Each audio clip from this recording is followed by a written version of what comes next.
अस्सलाम वालेकुम। प्रोग्राम में खुश आमदीद। सबसे पहले आज की अहम खबर, और आज की अहम खबर है मक्का दफाई मुआहिदा के बारे में, जिसके बारे में सोशल मीडिया पे आप देख रहे होंगे कि कुछ ममालिक के लोगों को उस पर खदशात हैं, एतराज़ात हैं। उसके बारे में पाकिस्तान के डिप्टी प्राइम मिनिस्टर इसहाक डार साहब का एक बहुत अहम बयान सामने आया है, जिसमें उन खदशात की नफ़ी की गई है, जिसके बारे में सोशल मीडिया पे एक कैंपेन की सूरत में चंद ममालिक से लोग बात कर रहे हैं, और कुछ पाकिस्तान के लोग भी जिनका ताल्लुक़ कुछ सियासी जमातों से है, वो भी इस पे सवालात उठा रहे थे।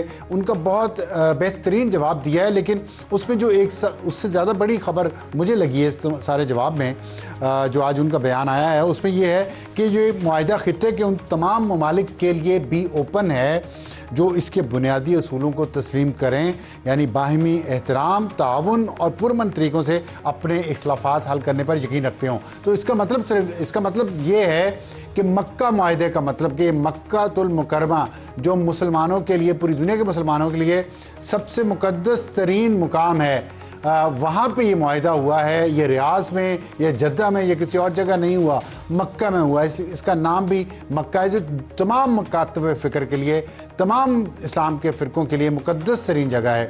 तो इसलिए तमाम के लिए ये मुआहिदा खुला है, और इस मक्का मुआहिदे को और भी ममालिक, इस्लामी ममालिक जो ज्वाइन करना चाहें वो कर सकते हैं। और गिवन कि उनका भी बुनियादी असूल जो हैं इस मक्का मुआहिदा के, वो ये है कि ये डिफेंस पैक्ट है, और ये भी कहा है इसहाक डार साहब ने, ये अग्रेशन के लिए नहीं है।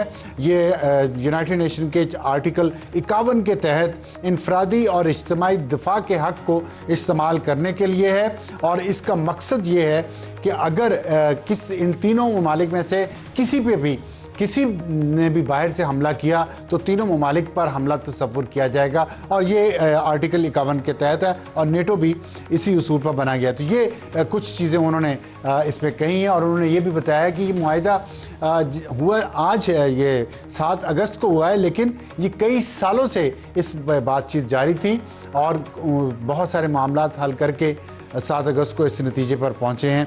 तो ये एक बड़ी अच्छी, पॉजिटिव और क्लैरिफाई करने के लिए ये अच्छी न्यूज़ है पाकिस्तान की तरफ से जो दी गई है कि ये ओपन है बाकी तमाम ममालिक के लिए भी। और आज के प्रोग्राम का तारुफ हमारी आज की टॉप स्टोरी होगी जजिस तयनाती तनाज़ा जो खड़ा हो चुका है पाकिस्तान पीपल्स पार्टी और पाकिस्तान मुस्लिम लीग नून के दरमियान, और पीपल्स पार्टी ने नून लीग पर इल्ज़ामात लगाए हैं कि वादा किया था कि हमारे जजेस भी अकोमोडेट किए जाएंगे, लेकिन वो नहीं किए जा रहे। और जिस समरी सदर ममलकत को हुकूमत ने भेजी है, वज़ीर-ए-आज़म साहब ने जो भेजी है, उसमें वो नाम नहीं है जिनका पीपल्स पार्टी से वादा किया गया था। तो उसकी वजह से ये मामलात ख़राब हैं दोनों जमातों में इस वक्त। और आप जो उल्टी गिनती सीधी गिनती के बयानात सुन रहे हैं दोनों तरफ से, उसके पीछे भी यही वजह है। हमें ज्वाइन करेंगे हुज़ैफ़ा रहमान साहब जो मुआविन ख़ुसूसी हैं वज़ीर-ए-आज़म के और मुस्लिम लीग नून के रहनुमा, और डॉक्टर शर्मिला फ़ारूकी जो पीपल्स पार्टी की रहनुमा हैं और रुकन कौमी असम्बली हैं, वो भी हमें ज्वाइन करेंगे इस सेगमेंट के लिए। और हमारा आज का हॉट इशू होगा आर्टिफिशियल इंटेलिजेंस ख़तरनाक होगी। सब कह रहे हैं कि ये सेंचुरी आर्टिफिशियल इंटेलिजेंस की है, और ये बहुत एक ताकतवर तरीन चीज़ है, न्यूक्लियर पावर से भी ज़्यादा ताकतवर इजाद है ये इंसान की। और ये ताकत किस तरह मिस यूज़ भी हो सकती है, अब्यूज़ भी हो सकती है, और गुड यूज़ में भी इसको लाया जा सकता है, इसके बारे में आज हम बात करेंगे। और इसने जो हाल ही में जो इसकी ख़तरनाक साइड नज़र आई है उस पर बात करेंगे हबीबुल्लाह खान साहब से जो डिजिटल एक्सपर्ट हैं, वो हमें ज्वाइन करेंगे। और आज का एडिटोरियल होगा हमारा सुहेल आफरीदी जो वज़ीर आला हैं खैबर पख्तूनख्वा के, वो 27 सितंबर को इस्लामाबाद एक लॉन्ग मार्च लेकर आ रहे हैं। हमारी उनसे कल मुलाकात हुई, और क्या वजह है जिसकी वजह से वो ये लॉन्ग मार्च इस्लामाबाद ला रहे हैं, और अगर ये रुका तो कैसे रुक सकता है, इस पे हम आपको बताएंगे हमारे आज के एडिटोरियल में। और वक्त अब हमारी टॉप स्टोरी का, जजिस तयनाती तनाज़ा, पीपल्स पार्टी के नून लीग पर इल्ज़ामात और दोनों जमातों में चल क्या रहा है, इस पर बात करेंगे। हमें ज्वाइन किया हुज़ैफ़ा रहमान साहब ने, बहुत शुक्रिया हमें ज्वाइन करने का, मुआविन ख़ुसूसी हैं वज़ीर-ए-आज़म के, और डॉक्टर शर्मिला फ़ारूकी साहिबा ने जो रहनुमा है पाकिस्तान पीपल्स पार्टी की और रुकन कौमी असम्बली भी हैं।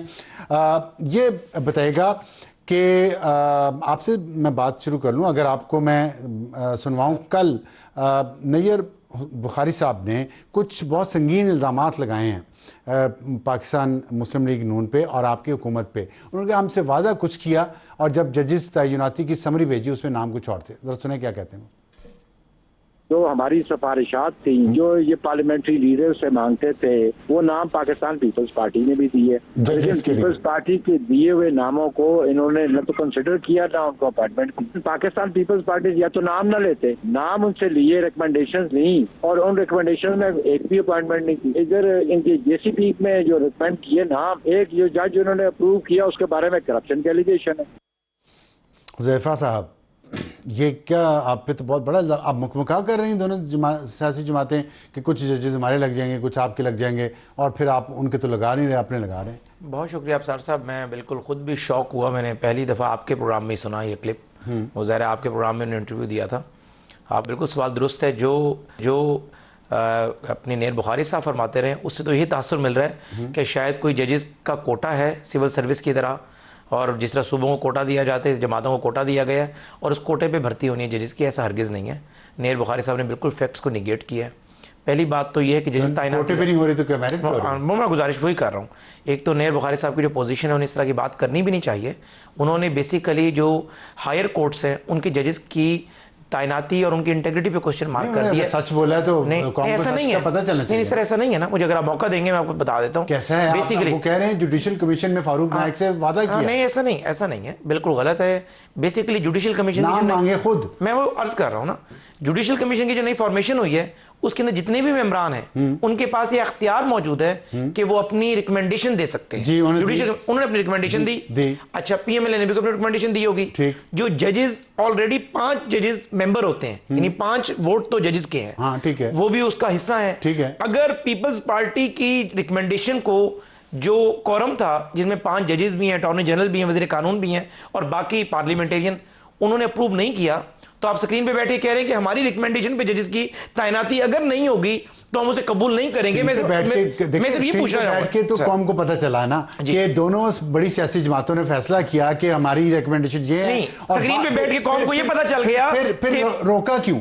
صدر پاکستان نے روکی کیوں؟ وہی بتا رہا ہوں. سکرین پہ بیٹھ کر قوم کو یہ پتہ چل گیا کہ ججز کی تعیناتی انتہائی میرٹ پر ہوئی ہے اور ایک سیاسی جماعت کی ریکمنڈیشن کو ریجیکٹ کیا گیا ہے. اگر ریجیکٹ کہہ رہے کرپشن کے الزامات ہیں ایک شخص میں آپ کو عرض کروں اور جس کو نامینیٹ کیا گیا ہے دوسرے پہ جس کو میں بتا رہا ہوں نا. نیر بخاری صاحب بڑے صد احترام انتہائی سینئر پارلیمنٹیرین رہے ہیں.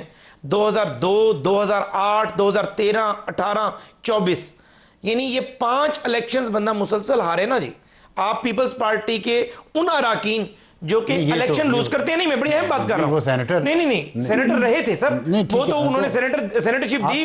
ایم ایل اے تو 5000 ووٹ پہ نہیں لیتے. لیکن آپ تو میں عرض کر رہا ہوں آپ تو ایک الیکشن بھی سر. نہیں میں بات سنیں نا، الیکشن جب آئے گا میں الیکشن کنٹیسٹ کروں گا. ٹھیک ہے. اچھا امپورٹنٹ بات نہیں، میں یہ بات نہیں کر رہا، یہ دلیل نہیں. میں یہ کہہ رہا ہوں کہ پیپلز پارٹی کے وہ لوگ جو کہ بار بار پی ایم ایل این سے خاص طور پہ پنجاب میں اور مرکز میں الیکشن ہارتے ہیں، آپ ان کے رویے میں اس طرح کی اینگر دیکھیں گے.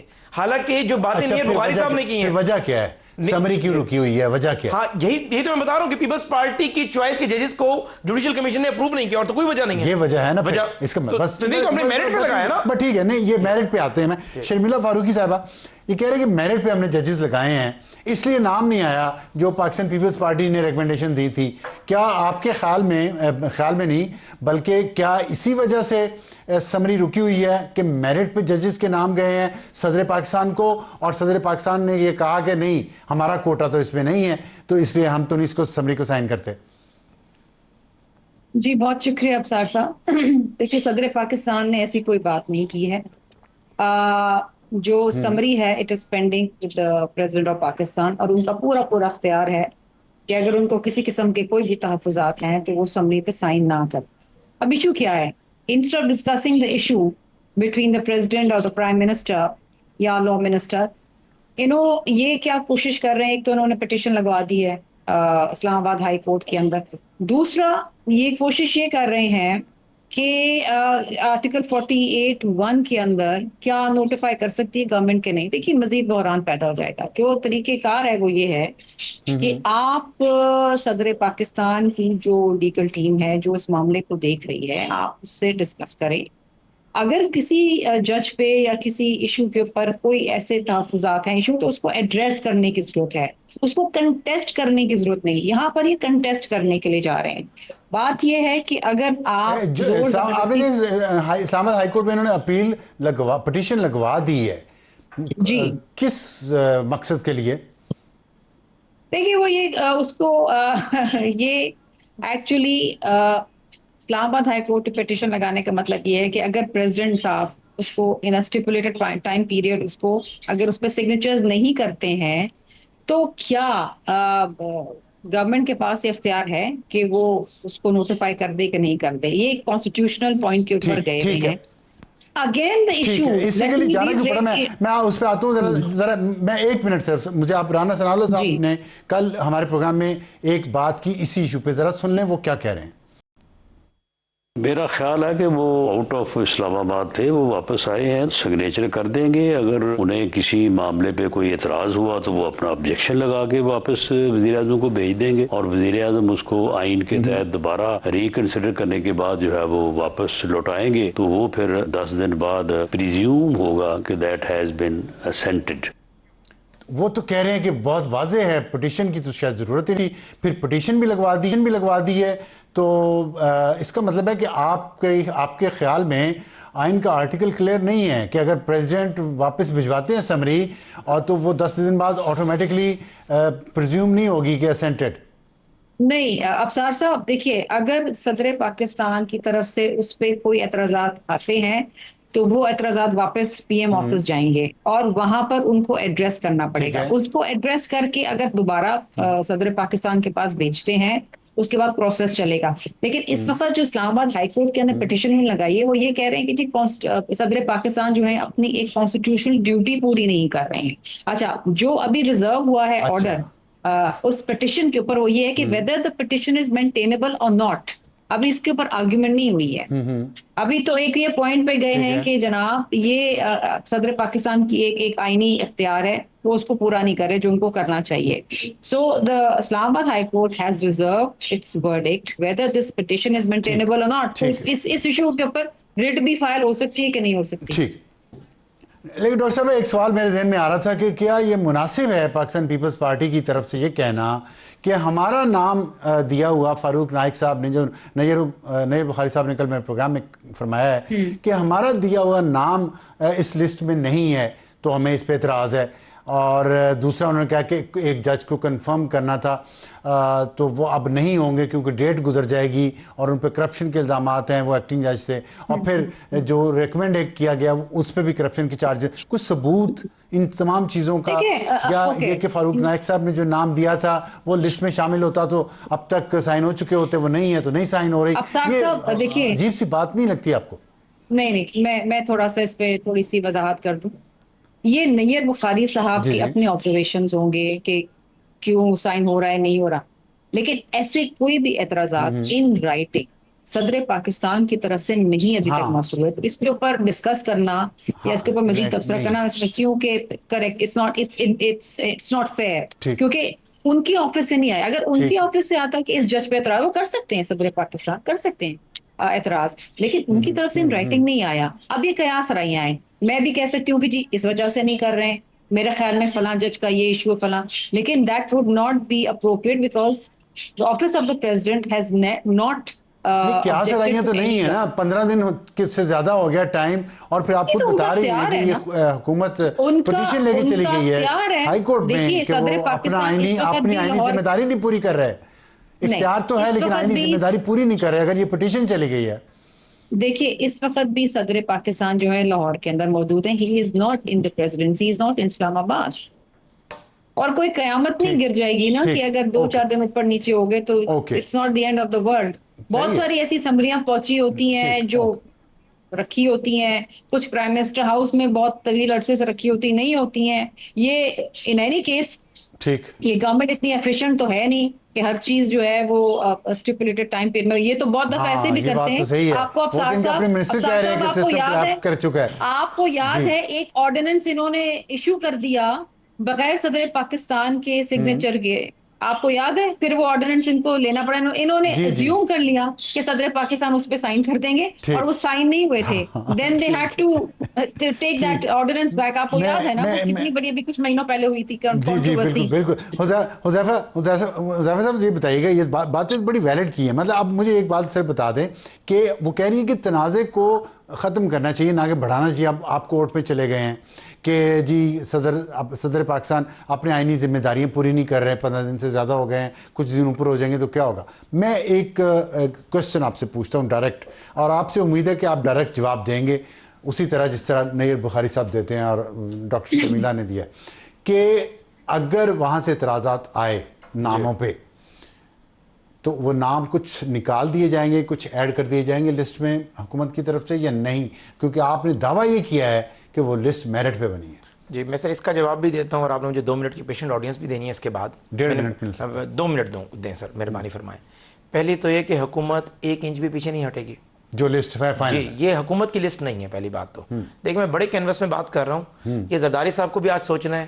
یہ وہ جوڈیشل کمیشن کی فارمیشن اور کمپوزیشن ہے, آپ کو پتہ ہے اس دشت کی خاک چھانتے ہوئے آپ کے بال سفید ہو گئے, جو بینظیر بھٹو کی خواہش تھی کہ پارلیمنٹیرین بھی جوڈیشل کمیشن کا حصہ ہونے چاہیے. آپ یہ دیکھیں کہ 16 سال جوڈیشل کمیشن میں جوڈیشری کی سپرمیسی رہی, آج تک ایسا اعتراض نہیں ہوا.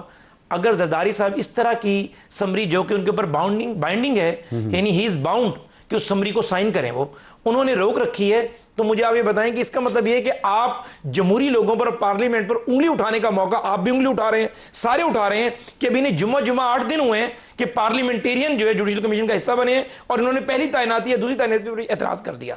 تو یہ جوڈیشل کمیشن نے جو میجورٹی کے ساتھ نام بھیجے ہیں, ایک نام نہ تبدیل ہوگا, نہ صدر پاکستان کا آئینی اختیار ہے کہ وہ اگر کہیں کہ اس کے اوپر دوبارہ آپ نظر ثانی کریں. نظر ثانی کے لیے بھیج تو سکتے ہیں, لیکن وزیر اعظم صاحب کے اوپر بائنڈنگ نہیں ہے کہ وہ نظر ثانی کو لازمی جو ہے وہ مانے یا نہ مانے. اور دوسری بات یہ سنیں, یہ ایگزیکٹو کا کوئی ڈیسیژن نہیں ہے جس پہ وزیر اعظم نظر ثانی کریں گے, یہ جوڈیشل کمیشن کا ایک آرڈر آیا. اور دوسری بات یہ کہ شرمیلا صاحبہ نے جس طریقے سے خود بڑی بات کر دی کہ نیر بخاری ایویڈنس کے ساتھ کچھ بھیجا کسی جج کے کسی لسٹ میں کسی نام کے بارے میں, تو پھر آپ کیا کر سکتے؟ دیکھیں پریزیڈنٹ آف پاکستان کے پاس تو یہ اختیار بھی ہے کہ جس طرح آپ بتا رہے ہیں کہ کوئی جج کو کنفرم کرنا ہے اور وہ کرپٹ ہے, تو 1 سال آپ کہاں تھے, آپ ریفرنس بھیجتے اس کی کرپشن کے خلاف.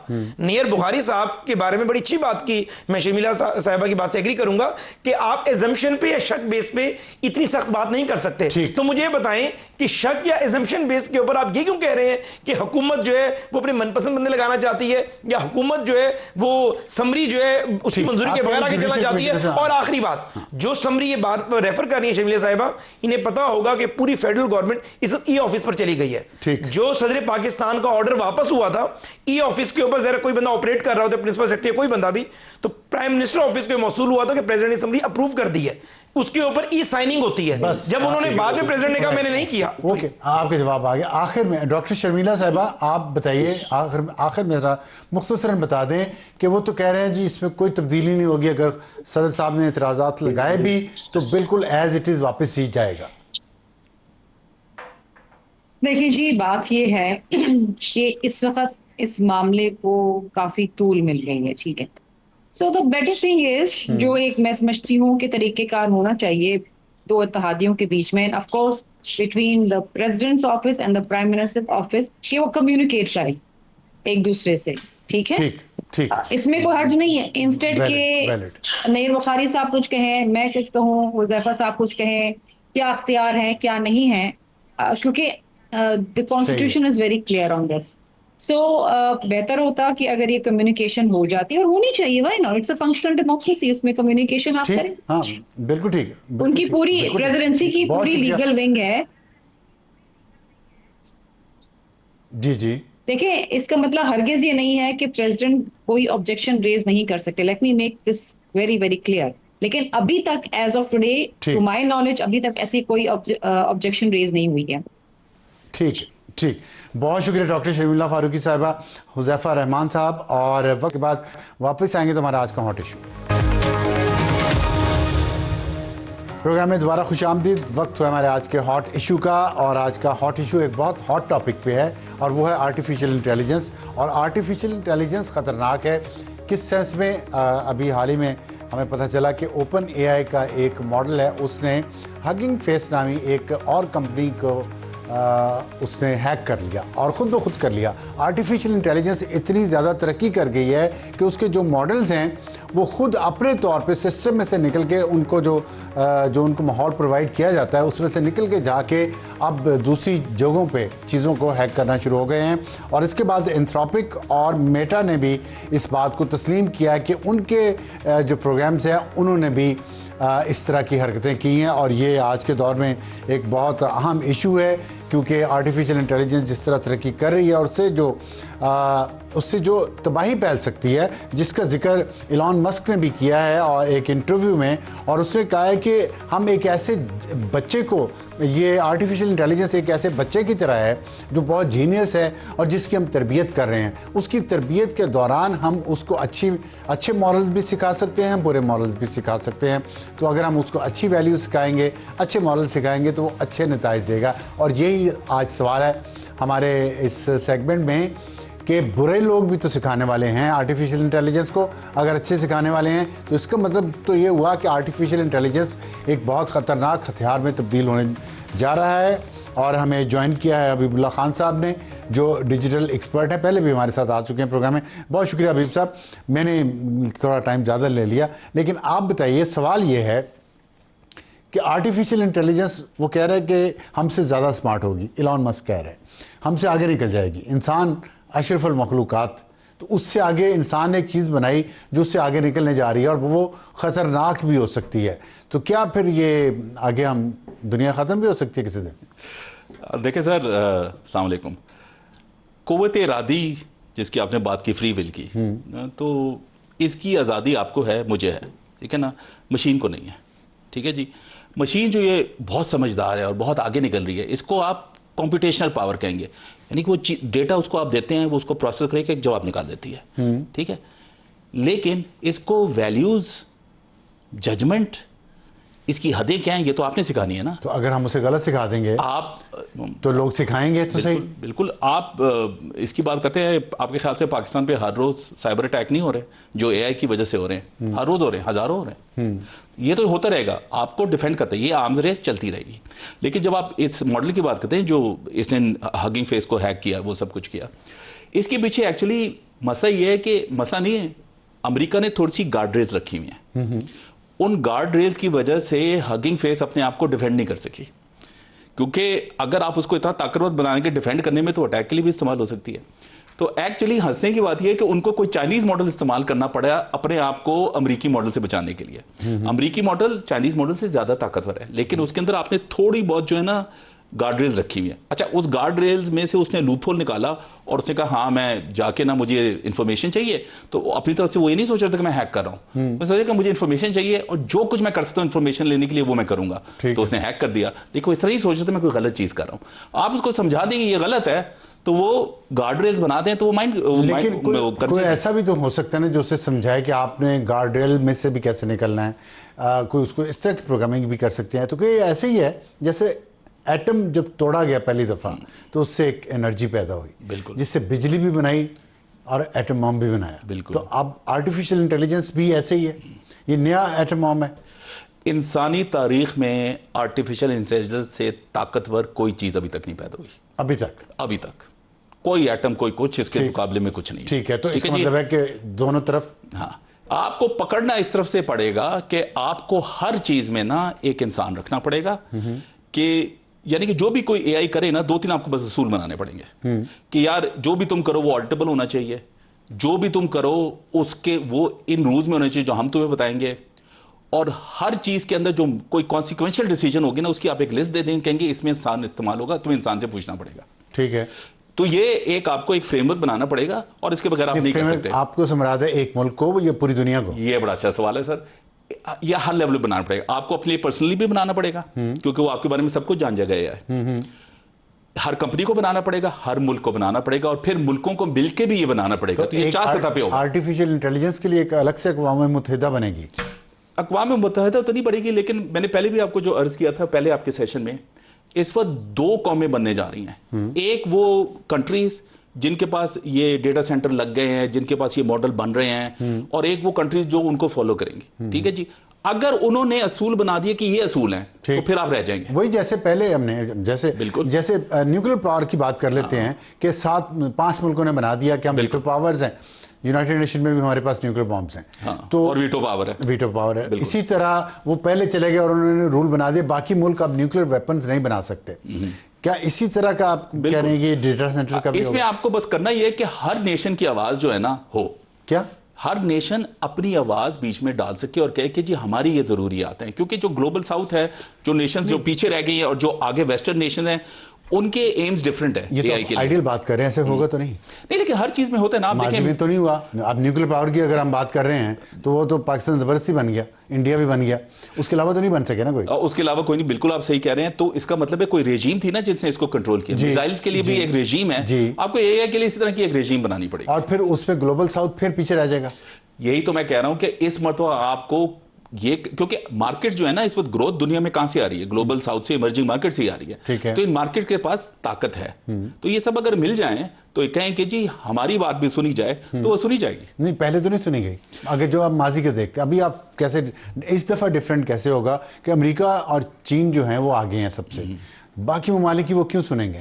आई थिंक ये अच्छा सवाल है। मैं तो सिर्फ आपको ये कहूंगा हम एक मल्टीपोलर दुनिया की तरफ जा रहे हैं जहां मिडिल पावर्स की ज्यादा सुनी जा रही है। आप पाकिस्तान को देख लें, ये पिछले 2-3 सालों में हम एक मिडिल पावर बन गए हैं। पहले हम एक लेसर पावर थे, तो मिडिल पावर्स 2-3 इकट्ठी हो जाएं जैसे हम इस वक्त हो गई हैं, आप डिफेंस पैक्ट भी देख लें, तो इनकी आवाज सुनी जा सकती है। तो इसमें भी ये आर्टिफिशियल इंटेलिजेंस का कोई रोल होगा डेटा सेंटर्स बनाने में या कंट्रोल लेने में, आगे बढ़ने में, जैसे आप कह रहे हैं? सर डेटा सेंटर्स को मैं इस तरह देखता हूँ, जब हमने कहा था ना हम घास भी खाएंगे लेकिन एटम बम बनाएंगे, तो डेटा सेंटर जिसको मैं इन्फ्रेंस कंप्यूट कैपेसिटी कहता हूं कि जी एआई जब सोचने के लिए उसको वो ताकत चाहिए, वो डेटा सेंटर चाहिए, मैं कहता हूं ये वही टाइम आ गया, आपको बनानी पड़ेगी। और ये इतनी बड़ी चीज है, ये किसी कंपनी के 1974 है, 2026 1974 जब हम फैसला किया कि हमने एटम बम बनाना चाहे घास खाएं। बिल्कुल।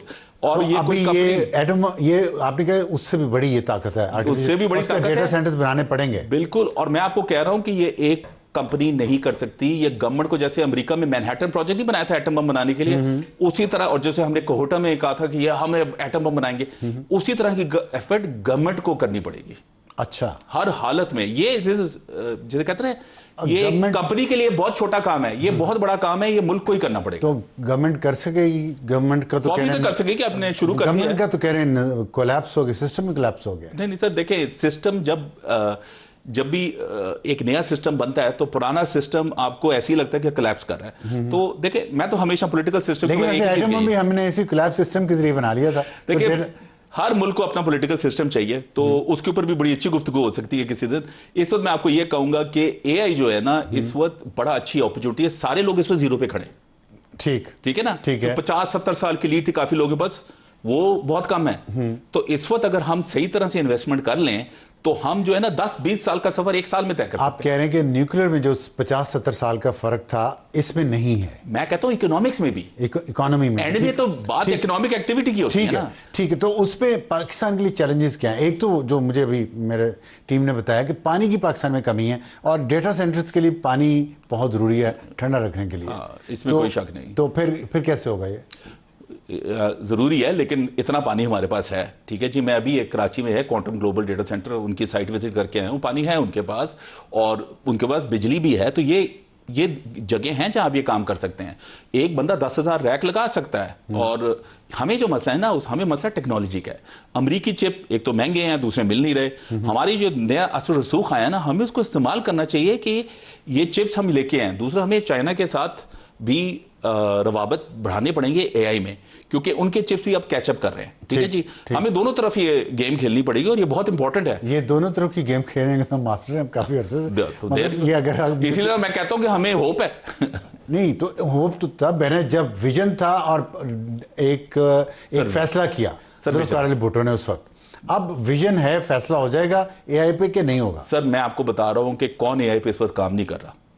मिलिट्री में भी, गवर्नमेंट में भी, सब लोग इसके ऊपर काम करें और कितना काम हो चुका है। आप खाली लॉज देख लेना, ठीक है, हमने पाकिस्तान डिजिटल अथॉरिटी क्यों बनाई कि इस तरह के स्टैंडर्ड बन सकें कि हम एआई वगैरह लॉज वगैरह पास करके इन सारी चीजों को कंट्रोल करके गवर्नमेंट के अंदर एफिशिएंसीज के लिए कर सके। वो लॉ आपने पास किया, ठीक है जी। अब मुझे पता है कि डेटा की पर्सनल डेटा प्रोटेक्शन का लॉ भी निकल रहा है, क्योंकि डेटा ही तो फीड होता है मॉडल में। इस वक्त आपको पता ही नहीं है कि डेटा कौन सा है। कल चीन ने आके कोई डेटा आपसे मांग लिया, आपने दे दिया, भाई क्यों दिया, किस लॉ के मुताबिक दिया? कल अमेरिका ने मांग लिया, कल इंग्लैंड ने मांग लिया, हम किसी से मांगेंगे? ये आपको कानून बनाने पड़ेंगे डेटा की सेफ्टी के, और ये मुझे पता है ये कानून मिनिस्ट्री ऑफ आईटी लिख चुकी है और इसको पब्लिक कंसल्टेशन के लिए छोड़ी है, और मेरे ख्याल से 2-3 महीने में ये पार्लियामेंट में चला अच्छा, इस पे काम हो रहा है। हाँ, इस पे काम हो रहा है, और इस वक्त 3 लॉज हैं डेटा और एआई से रिलेटेड जिस पे मिनिस्ट्री ऑफ आईटी में काम हो रहा है। इन लोगों को अपनी मेरे ख्याल से मशहूरियत करनी नहीं आती, लेकिन कहाँ मिनिस्ट्री ऑफ आईटी में बहुत जबरदस्त हो रहा है। बहुत शुक्रिया हबीबुल्लाह खान साहब हमसे बात करने को। उम्मीद है कि हमारे नाज़रीन को ये बात समझ भी आई होगी, पसंद भी आई होगी, क्योंकि हम तो पुराने लोग हैं, लेकिन हबीबुल्लाह साहब मॉडर्न ज़माने के और आर्टिफिशियल इंटेलिजेंस को जानते भी हैं। बहुत शुक्रिया, और वक्त एक ब्रेक के बाद वापस आएंगे तो हमारा आज का एडिटोरियल।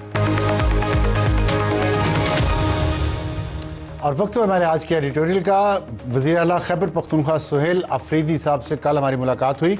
उन्होंने दावत दी थी और मुलाकात का मकसद ये था कि अगर हमारे जहन में कुछ सवालात हैं तो हम उनसे करें, और वो हमने किए। उनसे जो बातचीत हुई है उसके बारे में मैं आपको इन्फॉर्म करना चाहता हूँ। वहाँ IT मिनिस्टर शफकत एयाज भी थे और वज़ीर इत्तलाआत शफी जान साहब भी मौजूद थे, और उन्होंने कहा है कि वो जो लॉन्ग मार्च इस्लामाबाद 27 सितंबर को ला रहे हैं उसका मकसद ये है कि इमरान खान को जो इंसाफ नहीं मिल रहा, उनकी अपीलें हाई कोर्ट्स में पेंडिंग हैं। हम चाहते हैं कि उनकी अपीलों पर हाई कोर्ट्स जो हैं वो मुकदमात सुने, लगाएं, ताकि उनको इंसाफ मिले, और फिर उन पे जो मुलाकातों पे पाबंदी है वो मुलाकातों पर पाबंदी ख़त्म हो और उनका इलाज करवाया जाए अच्छे तरीके से, अच्छे हॉस्पिटल से। ये मुतालबात हैं। उन्होंने कहा कि इसके लिए हम पिछले 9 महीनों से इंतज़ार कर रहे हैं, और ये टाइम मैंने इसलिए लिया, मैंने आते ही ये वादा किया था कि मैं इमरान खान की रिहाई के लिए इस्लामाबाद जाऊंगा, लेकिन टाइम दिया ताकि हुकूमत हमारी बात सुने। हम पे इल्ज़ाम लगाया जाता है कि हम मुजाहरे करते हैं, सड़कें बंद करते हैं, तो हम चाहते थे कि हुकूमत इस वक्त में अगर हमारे मुतालबात पे अमल कर दे पुरअमन तरीके से तो हम ये लॉन्ग मार्च नहीं करेंगे। लेकिन अब लगता है कि हुकूमत हमारी बात नहीं मान रही, तो हमें ये करना पड़ेगा। लेकिन इसके अलावा लग ये रहा कि कुछ ना कुछ चल ज़रूर रहा है हुकूमत और इमरान खान साहब के दरमियान में। वो क्या है इसका आने वाले दिनों में पता चल जाएगा कि 27 सितंबर को यहाँ पे वो आते हैं या नहीं। लेकिन इसके अलावा भी उनसे कुछ मामलात पे बात हुई, लेकिन उन्होंने एक जो दावा किया जो मुझे बड़ा सॉलिड और अच्छा लगा, उन्होंने कहा कि हमने डिजिटाइजेशन की है तकरीबन 60-70% डिपार्टमेंट्स की, जो तमाम सूबों में सबसे आगे है। और सिर्फ डिजिटाइजेशन की वजह से जो मैन टू मैन जो कांटेक्ट है वो ख़त्म करने से रेवेन्यू में 92 अरब से बढ़कर 150 अरब रुपया हो गए हैं, और इसमें कोई इजाफा नहीं किया उन्होंने किसी किस्म की फ़ीस में या किसी किस्म के टैक्स में। सिर्फ डिजिटाइजेशन से इतना इजाफा हो गया है, और उन्होंने कहा कि हम मज़ीद डिपार्टमेंट्स को भी कर रहे हैं। और साथ उन्होंने फिर जो वहाँ पे जो जंगलात के बारे में उन्होंने कहा कि हम मज़ीद जंगलात लगा रहे हैं, और जो जंगलात की कटाई के बारे में ख़बरें मीडिया पे आती रही हैं वो उस इंटरम दौर में थी जो 1 साल से 1.5 साल तक चलता रहा, और जिसमें बहुत ज़्यादा दरख्त कटे। और अभी जो कुछ हज़ारा में हो रहा है, और वहाँ दरख्तों की जिस तरह कटाई हो रही है, और जो प्राइवेट कंपनीज़ को जिस तरह सरकार की ज़मीन अलॉट हो रही है, उस पर भी हमने उनसे सवालात किए थे। और उसके बारे में उन्होंने कहा कि हम ज़रूर देखेंगे, और हमारी जो पॉलिसी है वो यही है कि जंगलात को बेहतर करना है, ना कि उनकी कटाई। तो ये था हमारा आज का एडिटोरियल। अब तक के लिए इतना ही। खुदा हाफिज़ एंड गुड नाइट।